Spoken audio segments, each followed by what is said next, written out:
I've finally done it. All it took was several hours and some minor thumb cramping, but I finally figured it out. How to transfer Pokemon from a Pokemon HeartGold save file to a Pokemon Black save file. All on my personal computer.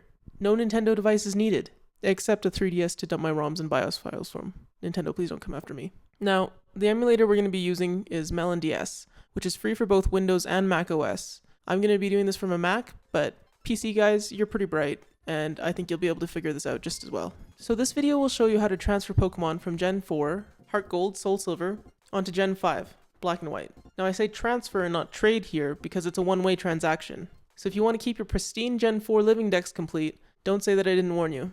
Now you might be thinking, why would I care if I could move my Pokemon up a generation?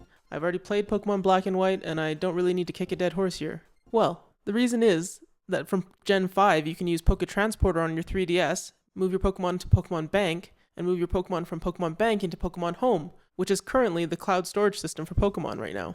Now in this video I won't be covering how to do that last part, but I do have links in the description for how to figure that out. Now back to this video. There are some prerequisite steps that you'll need to complete in-game before you can transfer your Pokemon. First, you'll need to have found the Poketransfer Lab on Route 15 of Unova in your Gen 5 game, which basically means you've beaten the main game and played a little bit of the post-game. And in your Gen 4 game, you'll need to have at least 6 Pokemon in your PC.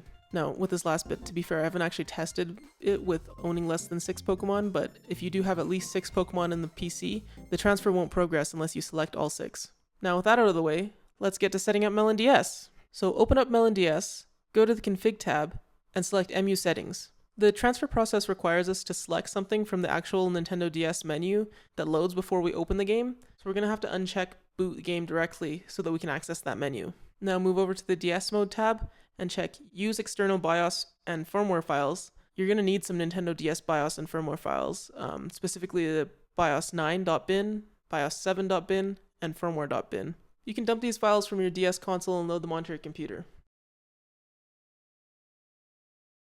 Now the last setting that we have to adjust is over in the DLDI tab. We're going to be downloading some files from our Gen 5 DS over to our Gen 4 DS, and the emulator needs to be able to actually download those files. So make sure you check the box that says Enable DLDI for Homebrew. After that, click OK to save, and now we can open up our Gen 5 ROM.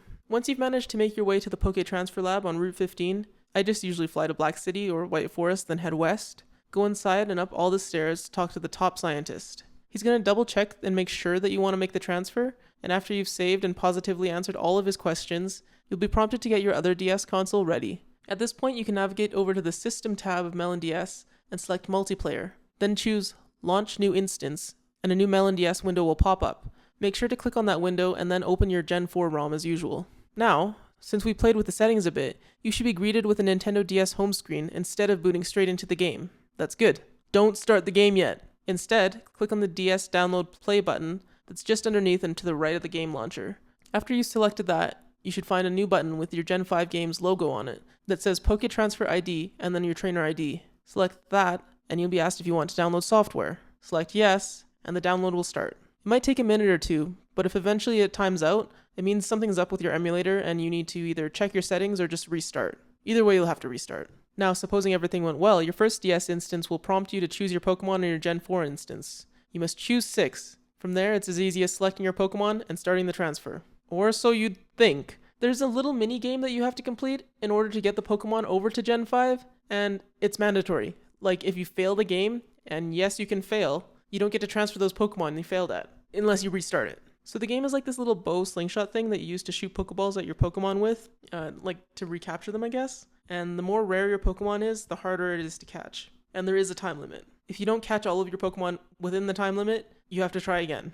It doesn't just catch them for you or something. It's not just for fun, it's for keeps. So some tips, like sometimes there's little pink flowers that float across, and if you shoot them, your Pokemon will fall asleep and they'll stop moving. That way they're easier to catch. And if your Pokemon's hiding behind a bush and it doesn't want to come out, shoot the Pokeball at the bush while the Pokemon is peeking a bit, and then it'll start to hop around. If it's not peeking when you hit the bush, the ball will just bounce away.